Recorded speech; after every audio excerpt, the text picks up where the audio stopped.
أعوذ بالله من الشيطان الرجيم بسم الله الرحمن الرحيم الحمد لله رب العالمين والصلاة والسلام على سيدنا محمد خاتم النبيين وعلى آله طاهرين وصحابته أجمعين اللهم لا سهل إلا ما جعلته سهلا وأنت تجعل الحزن إذا شئت سهلا رب اشرح لي صدري ويسر لي أمري واحلل عقدة من لساني يفقهوا قولي Ассаламу алейкум рахматуллахи ва баракатух. Құрметті жамағат. Бүгін аштықтың пайдалары жайында өтеміз. Аштықтың пайдалары жайында. Имам Ғазали рахимахулла былай дейді. Мүмкін естіген кісі былай ойлауы мүмкін. Аштықтың қандай пайдасы бар? Оның қарнын ауырады, асқазанын ауырады. Әрбір ауыратын нәрседе пайда бола беретін болса, өзін онда қолын онда кесіп тастап, ол да ауырады ғой, дұрыс па? Онда солай адам өзінің денесін ауыртып, одан ешқандай пайдасы жоқ қой дейді да, ауыртқаннан ше. Дәл солай, егерде біз аш болсақ, оны асқазанымыз ауырады, ода қандай пайдасы бар деп ойлау мүмкін деп, айту мүмкін. Алайда жоқ. Мысалы бір кісі дәрі әшті болуы мүмкін. Дәрі әшті болғандығы үшін пайда берді деп ойлайтын болса, дұрыс па ол? Дұрыс емес. Сөйтіп, әрбір әшті маған пайда береді, жазылуыма себеп болады деп, өзіне ұнамайтын нәрсені іше беретін болса, адам жазыла ма? Жазылмайды. Дұрыс па? Яғни оның сен шифасы мәселе әштеде емес.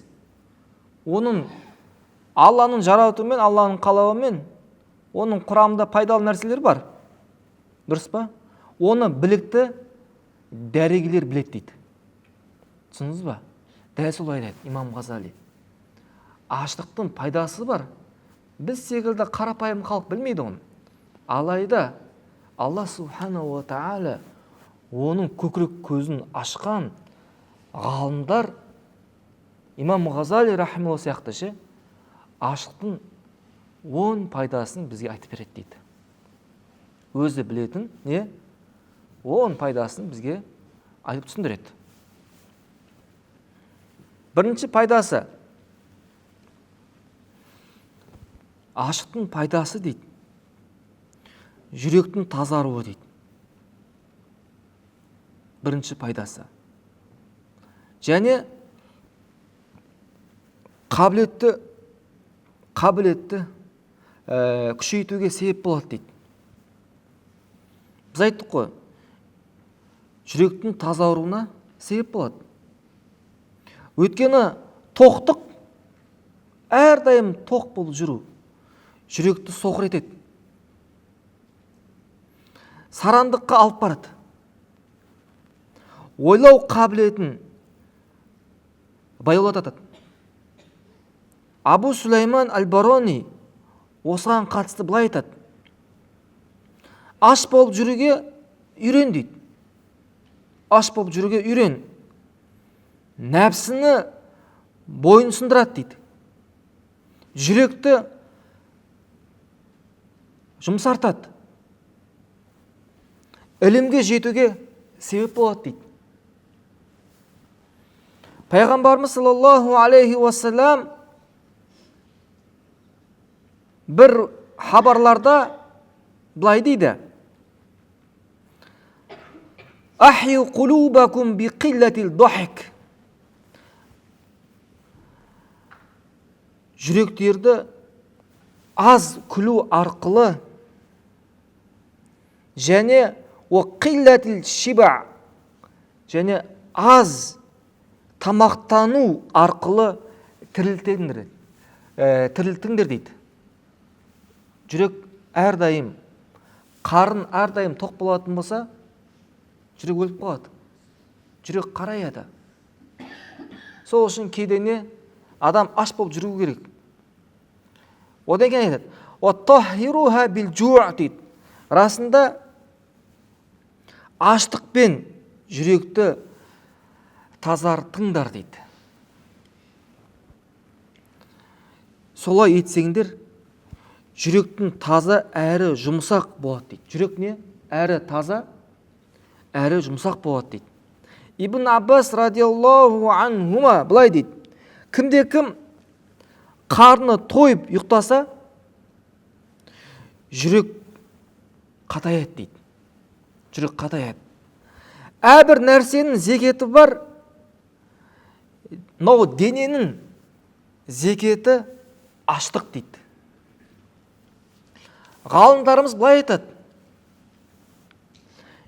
Шибли ғалымыз: мен аш болсам, жүрегіме даналыққа, хикметке толы нәрселер келеді дейді. Әртүрлі хикметтер келеді дейді жүрегіне. Мен бұны тоқ кезімде білмеймін дейді. Адам тоқ болатын болса, былай айтқанда даналық келмейді ше. Тағы бір ғалымдар былай айтады: Абу Язид: аштық бұлт секілді дейді. Аштық бұлт секілді. Пенденің қарны аш болса, жүрекке хикмет, даналыққа жаудырады дейді. Түсінесіздер ме? Яғни қараңыз, адам аз жеу арқылы жүрегі тазарады, жан дүниесі тазарады, және даналыққа толады, және ойлау қабілеті де күшеюі мүмкін дейді. Мынау дүниеге жүрек байланбайды. Жүрек Аллаға байланады. Жүрек ақыретке байланады. Ал енді әр нәрсенің, қараңыздар, бұл әртүрлі тағамдар, біз айтқандай, ол мақсат етілген нәрсе емес. Ол не? Ол құрал. Ол неге жеткізеді? Алланың ризалығына, итағатқа жеткізетін құрал ол. Құлшылыққа жеткізетін құрал. Сол үшін әрбір тағамды одан рахат алу үшін емес, бәлкім Алланың қалауымен, Алланың жаратуымен одан күш, қуат алу үшін жеп ішу керек. Түсінесіздер ме? Сондықтан әрдайым кейде немесе аш жүретін болсақ, жүрегіміз тазарады екен. Міне бірінші пайдасы осы екен. Одан кейін қараңыздар. Аш адам, кейде аш болатын болсақ, түрлі жақсы ойлар келеді. Алланың былай айтқандағы істеріндегі, жаратылыстардағы сенің бір даналыққа қол жеткізеді. Құлшылықтың мәнін табасын. Құлшылықтың бір сырын табуға жәрдем береді. Ал қарны әрдайым тоқ болатын болса, бұндай ойлар келмейді. Өйткені аштық дейді. Түрлі Алланың тану, немесе Алла Тағаланың жаратқан, біз үшін жаратқан нәрсеге тануға, соның сырларын түсінуге себеп болады екен. Ал енді тану дейді, бұл жәннаттың бір есіктердің бірі дейді. Сол үшін адам әрдайым бауырлар, немесе кейде деп айтайық, мысалы, аш болған жақсы. Екінші пайдасы. Біз айттық қой, бірінші пайдасы жайында, аш болатын болсақ, жақсы ой келеді, ілімге қол жеткізуге болады. Мұны осыған орай Лұқман Хәким өзінің баласына былай айтқан: ей балам, егерде асқазан тамаққа толатын болса, дейді, ойлау қабілетін нашар болады, дейді. Және даналық келмейді, дейді. Және құлшылыққа жалқау таныту мүмкін, дейді. Құлшылық жасауға ше. Сол үшін бауырлар, қараңыздар, мына Рамазан айы жақындап жатыр. Осының бәрін, аштықтың пайдасын адам сезіну керек. Екінші пайдасы былай екен: құлшылықтың және зікірдің ләззатын сезіндіреді, дейді. Құлшылықтың немесе зікірдің ләззатын аласың, рахат аласың. Әрдайым қарны тоқ болып жүрген кісі сол құлшылықтың рахатын, ләззатын ала алмайды, дейді. Кедергі болады. Ал енді әрдайым адам аш болатын болса, онда әрбір зікірдің рахатын алады. Намаз оқыған уақытта да, дұғаның да рахатын алады. Сол үшін Абу Сүлейман ғалымдарымыз бірі былай дейді: қарным аш кезімде құлшылықтың ләззатын сезінем, дейді. Өйткені қарны аш болса, жүрек жұмсарып таза болады, дейді. Ал қарны тоқ болатын болса, жүрек соқыр болып қатая түседі, дейді.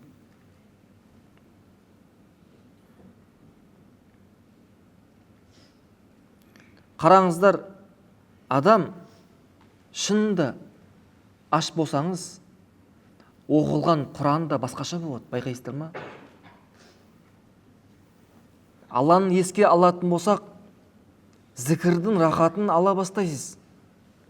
Намаз оқыған уақытта да не? Адам рахат ала бастайды. Дұға көбейеді. Аллаға жалбарынамыз. Міне бұл да не? Аштықтың екінші пайдасы екен. Аштықтың үшінші пайдасы, аштық тәкаппарлықтан, дүниеге қызығу, дүниенің қызығына батудан, дейді, ғапылдықтан сақтайды, дейді бауырлар. Рас, адам әрдайым қарны тоқ болып жүретін болса, қарны тоқ адам, оның шахуаты, нәпсі құмарлығы басым болады. Бос сөз көбейеді. Көз зинасына себеп болады. Түрлі күнәларға да не? Түрлі күнәларды қалайды.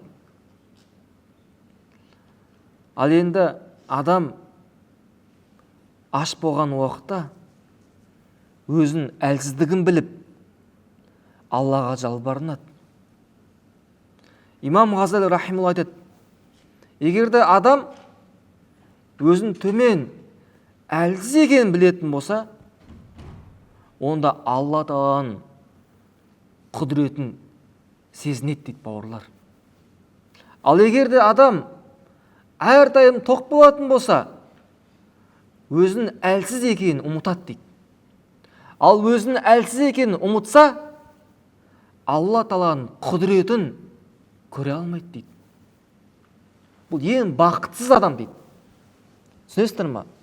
Ең бақытты адам қандай адам екен? Өзін әлсіз екенін түсініп, ұғып, Алла Тағаланың құдіретін білген адамда. Біз кейде, Алла сақтасын бауырлар, ақшаға сүйенеміз, таныстарға сүйенеміз, атақ, бауырларға арқа сүйеміз ғой? Жоқ. Аллаға бүкіл күш, қуат, білгін Алладан келеді. Сен ешбір танысың да жәрдем бере алмайды. Сен ешбір ақшаң да жәрдем бере алмайды. Алланың азабы келетін болса, Алланың азабını еш нәрсе тоса алмайды. Ал енді әрдайым өзінің әлжуаз екенін, әлсіз екенін сезінетін болса, бауырлар, Алла Тағаланың құдіретін біле бастайды. Өйткені бауырлар, білесіздер ма? Имам Тахауи өзінің ақида кітабында былай келтіреді. Кімде-кім көз ашы жұмғанша мен Аллаға мұқтаж емеспін деп сенетін, ойлайтын болса, Алла сақтасын, ол діннен шығып кетеді дейді. Біз әрбір сәтте Аллаға мұқтажбыз. Бірақ Аллаға мұқтаждығын білдіртетін нәрсе, себеп болатын нәрсе, соны адам ұғу керек. Оны сезіну керек. Оны қабылдау керек. Оған себеп болатын нәрсе не? Аштық. Түсінесіздер ме? Сол үшін қараңыз, пайғамбарымыз саллаллаху алейхи уассаламға Алла субхану ва тағала бүкіл дүниені ұсынған екен ғой, дүниенің байлығын ше. Сонда пайғамбарымыз саллаллаху алейхи ва саллям жоқ дейді. Раббым, бір күн аш болайын. Аш болған уақытта өзіне жалбарынам, өзінен сұраймын дейді. Бір күн тоқ болайын дейді. Тоқ болған уақытында саған шүкір етем дейді. Осы мағынасы ғой. Енді адам, Алла сақтасын, әрдайым тоқ болатын болса, нәпсі оны семіреді. Нәпсін басқара алмай қалады. Адам тәкаппарлана бастайды. Ол, Алла сақтасын, былай айтқанда, өзін басқа жолдан, басқалардан жоғары санап, тәкаппарлыққа себеп болады. Ал енді жамандыққа шақыратын нәпс жайында Алла субхану ва тағала, ағайындар, құдси хадисте былай келтіреді. Алла Тағала нәпсіні сынамақ болып, әуелі отқа 3 күн салады екен. Сөйтіп сұрайды ғой, сен кімсің? Мен кіммін дейді. Сонда нәпс айтады, менмін, сен сенсің дейді ғой. Сонда Алла Тағала мұзға дейді, 3 күн салады дейді. 3 күннен кейін сен кімсің? Мен кіммін деген уақытта әлгі нәпс сен сенсің, менмін дейді ғой. Сосын Алла Тағала нәпсіні тамақсыз, сусыз 3 күнге қалдырады дейді. 3 күннен өткеннен соң сен кімсің? Мен кіммін деген уақытта сонда нәпсі мен құлмын, сен ұлы Алла Тағаласың деп айтқан екен. Демек, нәпсіні қалай бағындырамыз? Аштықпен.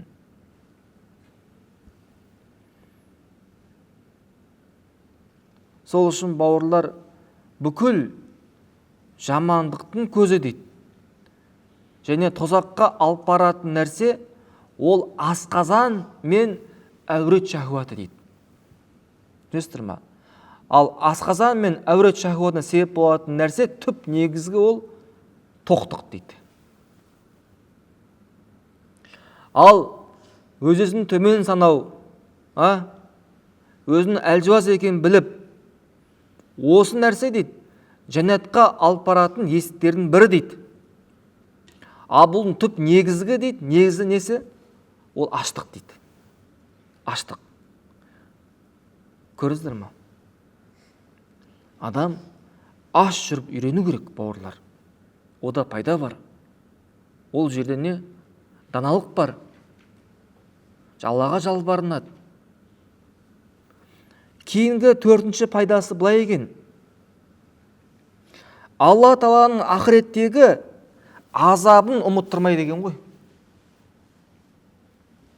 Адам әрдайым тоқ болатын болса, аштықты ұмытады.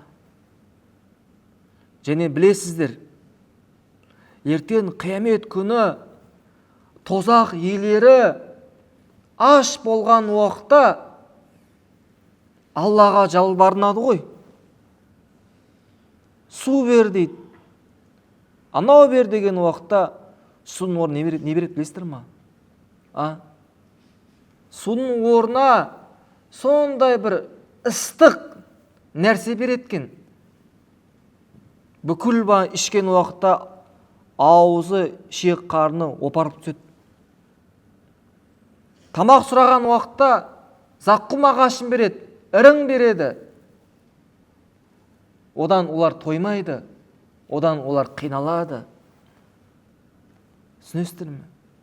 Ал адам әрдайым тоқ болған уақытта осы ақыреттегі азабын ұмытады деген ғой, бауырлар.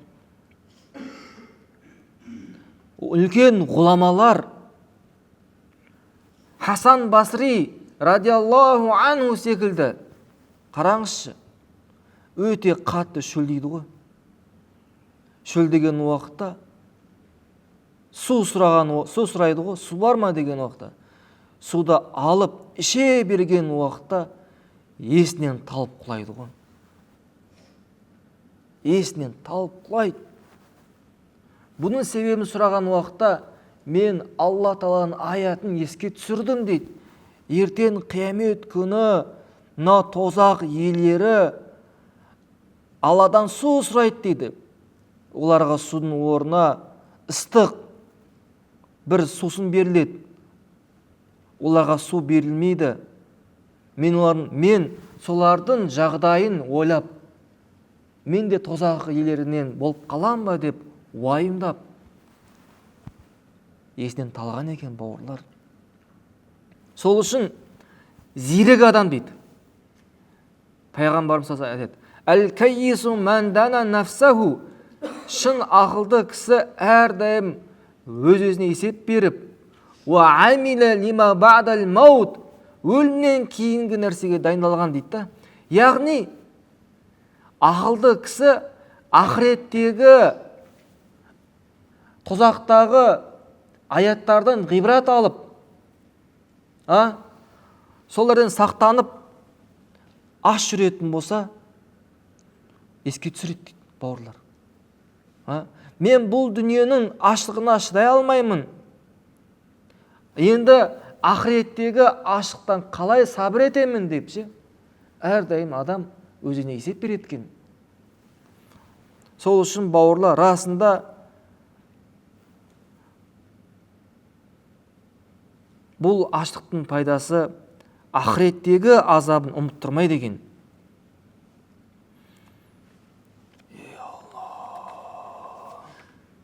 Сол үшін Юсуф алейхи уассаламнан бір кісі сұрайды ғой: "Бүкіл байлық, қазыналар сенің қолыңның астында" дейді.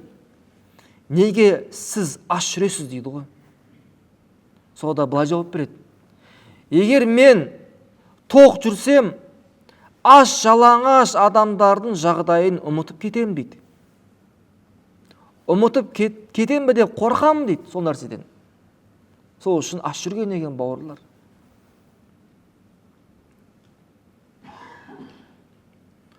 Кейінгі 5-ші пайдасы аштық күнәға итермелейтін нәпсі құмарлықтардан тізгіндей деген. Рас, адам қашан нәпсіне берілетін болса, қашан нәпсінің құлы болатын болса, онда ол шынында бізде, қараңыздар, азат деген нәрсе бар, және құл бар. Бұл бағандағы сопылықтың терминде былай: азат, шын азат кісі дейді, нәпсін жеңген, нәпсін бағындырған кісі дейді. Ал құл кісі дейді, нәпсінің жетегінде келген, нәпсіне құл болған, өзінің қалауы жоқ онша, нәпсі бұйырады тек қана. Нәпсінің бұйрығын орындайды дейді.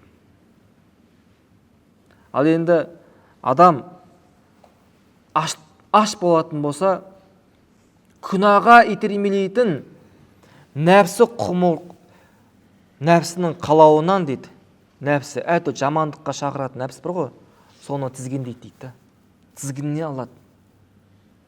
Пенденің нәпсі қалаулары өзіне бағынбағанда, қараңыздар, пенденің нәпсі қашан өзіне бағынбаса, онда күнә істейді. Күнә істейді дейді. Күнәға итермелейді. Аштық шахуаттың басы дейді. Аштық деген ғой, аштық шахуат басады. Шахуатты жояды, түсінді ма? Аштық не? Шахуатты жояды. Ал тоқтық дейді. Бұл не? Шахуаттың негізін салушы. Айтқанда. Түсінді ма? Ғалымдар бұлай түсіндіреді. Нәпсі асау ат секілді дейді. Асау ат ше. Қашан ол ат әрдайым тоқ болатын болса, ол қожайыны бойынсынбайды дейді. Ал аш болатын болса, ол өзінің қожайыны бойынсынады. Сол секілді нәпсті бағындыру үшін, тізгініне алу үшін, өзіне бойынсындыру үшін адам аш болып жүру керек дейді бауырлар. Түсінесіздер ма? Және біліңіз, бұл әртүрлі тағамдар естен шығармаңыз. Мақсат етілген нәрсе емес, бұл себептер ғана. Сіз ет жесеңіз де, нан жесеңіз де, не? Сол күш-қуат болады сізде бойыңызда. Сол күш-қуатпен намаз оқуға жарайды, былай айтқанда. Сол күш-қуатпен жұмыс жасауға жарайды.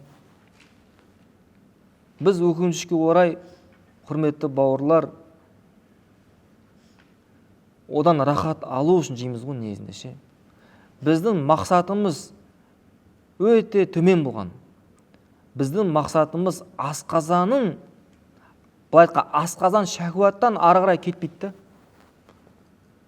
Жұмыс жасаймыз, еңбек етеміз. Не үшін? Түрлі тамақтар үшін. Түрлі тамақ үшін ше. Біздің уайымыз не? Кешке не жеймін деген секілді. Ал сахабалардың уайымы одан да ұлық болған. Дін жеткізу болған уайымы ше. Адамдарды тозақ отынан құтқару болған. Ал енді не жейді ол? Оған мән бермеген. Нан жейма, ет жейма, басқа нәрселер келе ма, оған қатты мән бермеген аса. Оған қатты аса мән бермеген сахабалар.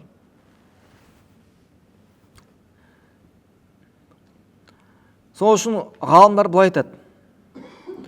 Нағыз бақыт дейді. Пенде нәпсін басқару дейді. Қараш, нағыз бақыт не? Пенде нәпсін басқару. Нәпсін басқару дейміз не? Білесіздер ма?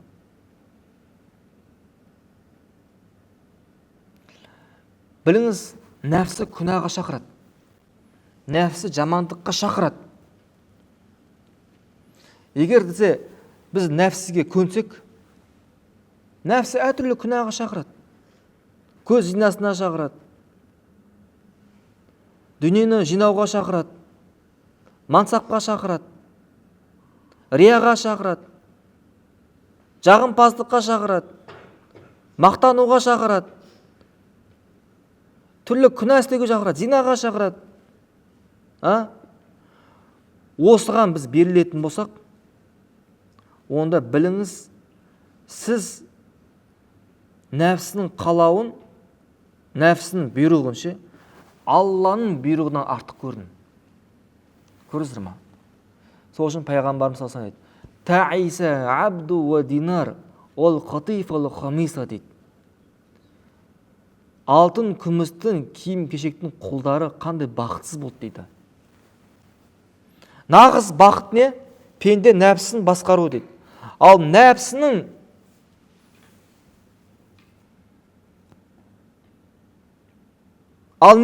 пендені басқаруы нағыз бақытсыздық дейді. Түсінікті ме бауырлар?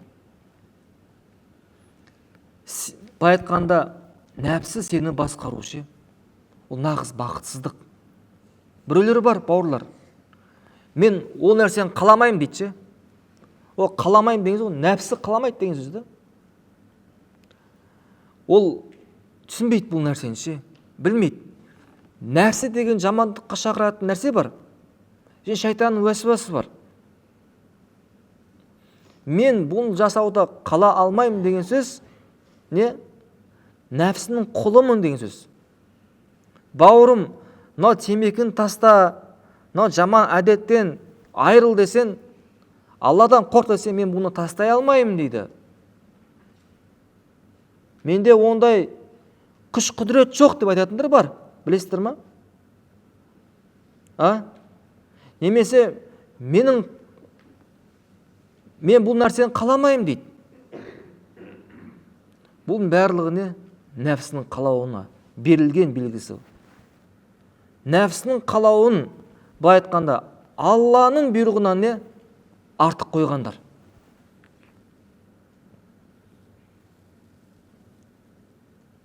Сол үшін Зуннун деген үлкен әулие кісі болған айтады.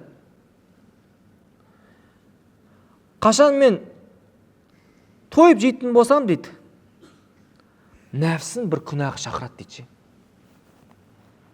Нәпсін бір күнәға шақырады дейді. Бос нәрсеге шақырады. Бос әңгімеге шақырады. Бос бір уайымға шақырады.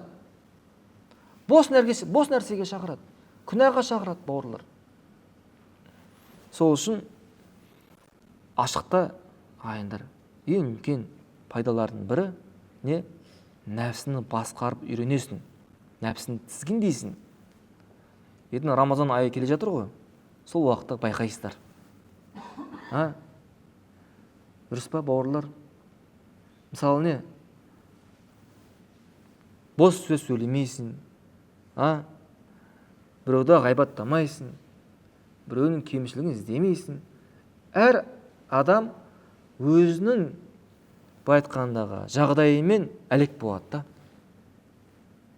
Сол үшін бауырлар тек қана Рамазанда емес, басқа күндерде де адам аш болып үйрену керек.